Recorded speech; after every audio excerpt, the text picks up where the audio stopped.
was, is it wise to admit that you've been laid off? I'm worried that Zuckerberg's last announcement made people think everyone has been laid off, underperforming employees.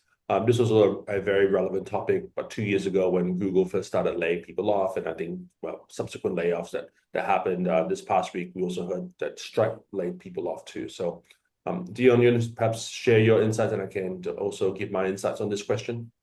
Yeah. So I think this is probably the question that everyone is, or a lot of people probably are curious about, or unfortunately going to be quite curious about, right? So when I read this question, I understand where it's coming from. It sounded like someone has, if you were laid off before, right, and given the current layoff, do you want to make the distinction? And I think all the layoffs are just unfortunate, right? I think I will answer it with a future thinking scenario instead, right? I'm going to tackle this in the context of assuming someone is part of the 5% layoffs that are coming, right? Because I think that is probably the most challenging context, right? And honestly, this is also the toughest one because this is not something that most folks in the community have experienced previously, right? Because of the way it's communicated. So what I'm going to summarize is more around what best practices I've heard and also advices that people have started sharing either in person or online, right? Because they've seen this coming. So this is a combination of wisdom, right? In general, the idea that the concept is regardless of it, right? Don't lie about it, right? Like this is like they will find out, right? Don't lie about in general, even in general, don't lie about the layoffs, right? Or reoffs or what you've been through. But what I've heard also is you don't need to actively address it unless it's brought up, right? Caveat to this: some people own it and make it part of their story. I'm just saying some, right? So that's how they stand up. They are willing to own it because they say I have nothing to hide.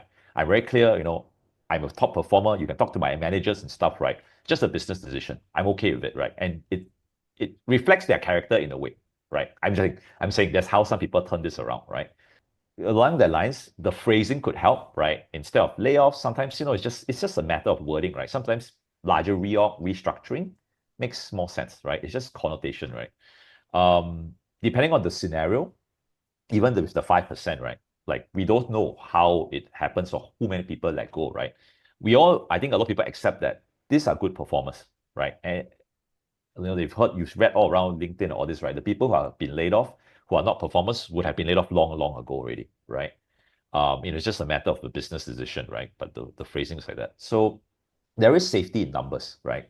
If a wider part of your team or org was laid off, it's easier to position it as a business versus performance decision, right? I'm just saying, it's just phrasing, right? Semantics. I have seen cases where it was suggested that the right way to phrase it is the individual skill set priority has changed, right? I specialize in this, but the company shifted to that. So naturally, I will be cut off. My skill set is not needed, right? So that's why understanding the wider org context can help phrase it as a business decision, right? Typically, you also emphasize your impact in the role before that. Like, yeah, I did all this, I drove all that, but compensation just went the other way in the last 6 months, and it's just time for me to move on, right? Keep the layoff very concise. Don't need to over-respond to it, and focus on the excitement for what's next.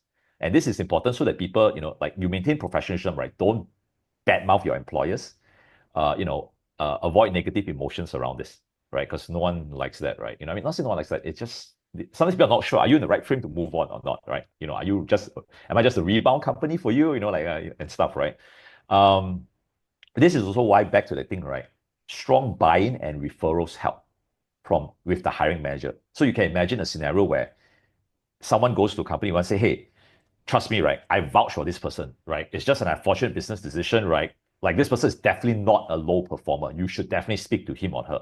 Something like that goes a long way, right? If the hiring manager, that person has strong relationship, none of this would, I say no, it doesn't matter, but it drops off, right? And you can also say things like, yeah, sure. If you really want a referral, my boss, my ex-manager can definitely speak to my performance, right? And how this is just really just business decision, stuff like that helps as well.